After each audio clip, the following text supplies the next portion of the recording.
Great to be back. GRIN number 6, been here since day one, so it's very cool to be back, and it's certainly a space that sort of has shaped a lot of my approaches and sort of shaped me as a manager and now going into an MPO space. Yeah, so it's very, very cool to be back, and yeah, special thanks to Prof. Hervé to making sure the door was open for me, and yeah, so it's great to be here. So thanks. Let's make sure this works. So yeah, I'm just going to share a little bit of insight on a little NPO that I'm involved with. And yeah, just the role of citizen science that it plays and where we go with that. So we're a local little non-profit organization, started in 2018. A few friends got together and we were diving off a local reef around here, and we saw a lot of the discarded fishing tackle, and we realized, sure, there's a bit of a problem here. And instead of taking that stance of, oh, they must do something, and I always get amazed by this when you see on social people and someone says they must do something, who's they? And we said, well, we are they, so we're going to do something about it. So we started organizing these cleanups, and the whole thing just sort of evolved, So we're focusing on the marine and estuarine environment, and from removing lead sinkers and discarding fishing gear off the reefs, we've now evolved into learning a lot more about plastic pollution along our coastline. So we're documenting, we're categorizing, and we're collecting distribution patterns of plastic, and it's revealed all sorts of interesting stories. We've gone into ghost fishing awareness. We go on these annual research expeditions that was Pumela was talking about. So we're leaving on Sunday for the next one, and in 2 weeks' time we'll have covered over 1,000 kilometers of the coastline in the Southern Cape. Citizen science is our key tool. I'm going to sort of delve into that, and sitting here, and I actually got a message yesterday from a couple of, my ranger friends at Sandparks, and they said, geez, we're especially coming in to listen to you. So I'm going to try and just at last minute while I was driving here, so let's try and pitch this to the managers in the room and see how we can make this thing work for you as well. And we do a lot of information sharing and sort of try and be knowledge brokers in this bigger system. So here, there we go. So there's a couple of lead sinkers and discarded fishing gear on the left. So that's kind of what started the project. Once you started walking along the coast, the next picture to your right is a pile of discarded monofilament fishing line on a small section of beach in the Gullis. Then we go on to more commercial fishing gear. I mean, we document where these ropes are. Mark's going to chat a little bit later on the next talk of where we're finding and what are the patterns on that. And then microplastics. Microplastics are a big thing. So I'm going to introduce a term. It's going to be the word of the day, and the word is bro science. So what is bro science? Bro science is something that started in the fitness sort of fraternity, and it's anecdotal. There's the guy with the big arms and the six-pack, and he says if you take 3 scoops of whey protein and a slug of honey after your workout, you're going to have guns like me. Or someone's getting ready for the summer season, and they want the bikini body, and they buy one of those exercise bikes, and after 2 weeks, But so bro science is just what I'm going to use today as just for misinformation, sort of anecdotal stuff based on people's perceptions, and often if we don't break that cycle of bro science, people start seeing this thing as fact, and it's about the spread of misinformation. So what we're trying to do as well is trying to break the spread of misinformation. So typically when we start engaging with our citizen scientists and our volunteers, this is the sort of the mantra. The last thing is that all plastic washed up on beaches is from foreign fishing trawlers and ships. So this is the sort of statement that we start off with.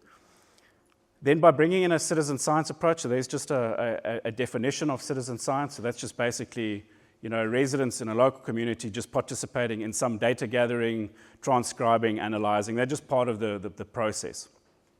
So it's about individuals contributing to the spread and creation of knowledge in a more fact-based and collaborative manner and process. So this is very different to bro science. And this is great. When people start putting up their phones and taking photos of your slides, and you've got a good slide, so thank you. But there's a caveat here. You've got to be very careful, because if you're not validating your information in good intention, you could quite easily move from the citizen science validation space into the bro science. So don't be a bro. So you just got to be careful. So I think it's just also, it's just got to be, that's the space that we go in. And then after an expedition or sort of intervention and an activity and a participation of the volunteers, And the information that we put out, the statement at the bottom changes the perspective. It says our data shows that more than 80% of plastic washed up on our local beaches is actually from urban areas. And we can validate that. We've got data for that. And that is fact. So 85, majority of the plastic that washes up on our coastline is from urban areas, not from the Chinese fishing trawlers. So we use open source software. We specifically use CyberTracker. There are other things, Earth Ranger, Seymour to a certain degree, but that's a sort of a more sandparks related rhino poaching thing. But there are these platforms that can be used as a data collection tool. And I think the important thing is it combines the GPS technology with customizable data. So you can fix this for whatever you want. You can do water data, you can do anything. And there's a whole lot of things. So it's customizable and it's free. It's out there. But what we also found is that using this interface and people collecting data through the CyberTracker and our volunteers, it's stimulating a transformative learning process. It's from that plastics coming from the fishing trawlers to actually, hang on a moment, it's actually not true. We can prove that it is otherwise. And so you are making these changes in people, and they go out and be advocates and break the cycle of the bro science. I'm going to go into the next one. So this is just our process. So we'll collect plastic on a transect, a 10-meter transect, and you can see there we go into quite a lot of detail of what we're collecting, categorizing into different types of colors, earbuds, sucker sticks, plastic lids. And the next photo is just popping it onto the CyberTracker. And then the great thing is, and it's a sequential. It's very, very, very, very simple to use. Louis Liebenberg developed the software in the mid-1990s because he saw that the sand trackers in the Kalahari, they had just this incredible knowledge, but they couldn't read and write. So it just made this really simple process that we could capture their knowledge. All right. So there's a whole lot of just sort of spin-offs and positive aspects of these spin-offs that come out of using open software and using our citizen scientists. So it's a lot about empowering people with technology. You can see the data. You can see it straight away after you've collected. CyberTracker 10 years ago was quite clumsy. You had to download things and merge spreadsheets and CSV files, and it was very, very messy. Now it's just a plug and play. You can upload it to the cloud. People can see it. And also what we're trying to do is foster this culture of inquiry, collaboration, learning, sharing, and again, building trust in science. That's came up in day one. I think there was this sort of mistrust with science and the inconvenient truths that are sometimes there.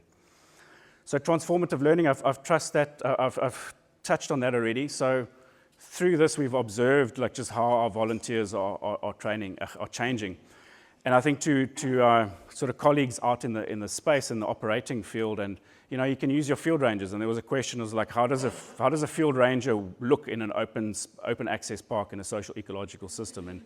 And you start off by sort of stimulating this transformation learning, because once you have these preconceived ideas of based on bro science, you change that a little bit, and you start this process of just inquiry and people just doing things.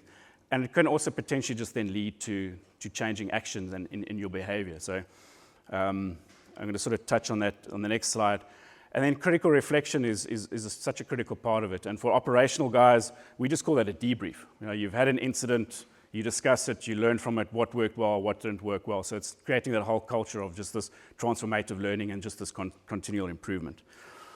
So what we've picked up, and these are I'm in the bro science zone here, so nothing's validated. I'm just sharing some initial observations. So negative emotions are an important catalyst, with our volunteers. They say, oh, geez, I didn't know the plastics was so bad. Like, oh, this is terrible. We've got to do something about it. We also then have the positive sort of feelings that people have, like, oh, wow, this is beautiful. It's the first time I've been down to this stretch of beach, and they're typically quite new to the area, but then very quickly can switch over onto the negative emotion and go, oh, geez, this is actually, we're in a bit of a dire strait, so we've got to do something about it. And then we also spend the Strandloper Project, and Mark's particularly good at that, putting lots of really good information out onto social media. So there's this factual learning process that happens. And what we're trying to do is just try and stimulate these changes and try and stimulate action. I think that's the big thing. We've got to, what are we doing with this information? How does it make us feel?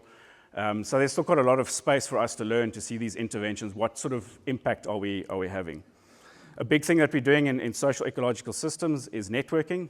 So we are driving collective action and collaborative learning. So we've got a whole lot of associations with various conservancies, a lot of organizations in the footprint that we walk. We're always connecting with different conservancies. We're sharing our data, and we're trying to motivate and inspire those little nodes and those little points to use our data. You don't have to pay $99 in a subscription for our data. We'll make it available. We'll make our system, we'll make our collection processes available. We want collective and collaborative action here. And that's on the regional scale. So we also now just a small little NGO, just messing around. We've got a small fund from the United Nations Development Program. UNEP is also interested in what we're doing. There's a whole drive, which South Africa has been a part of since 2022, of building these instruments on plastic pollution to prevent it and minimize it. So we're operating on the bigger scale. And my last question here, and just a sort of a critical thinking is are community MPOs, volunteer-based things, the underdogs in SES systems? You know, how are we embracing them? How are we empowering them? How are we building, you know, like a manager, or you're building a business, you're building a team around you. You've got your team of rangers and stuff, but who is in your bigger team in your SES space? And I think I'm just sort of leaving that there. You know, it's about, you know, local actions, but we're thinking about the bigger picture all the time. And yeah, I think are your local community NPOs, your volunteers, the underdogs in your SES system, and how do you bring them on board? So yeah, it's there's a little bit more if you want to learn about what we're doing.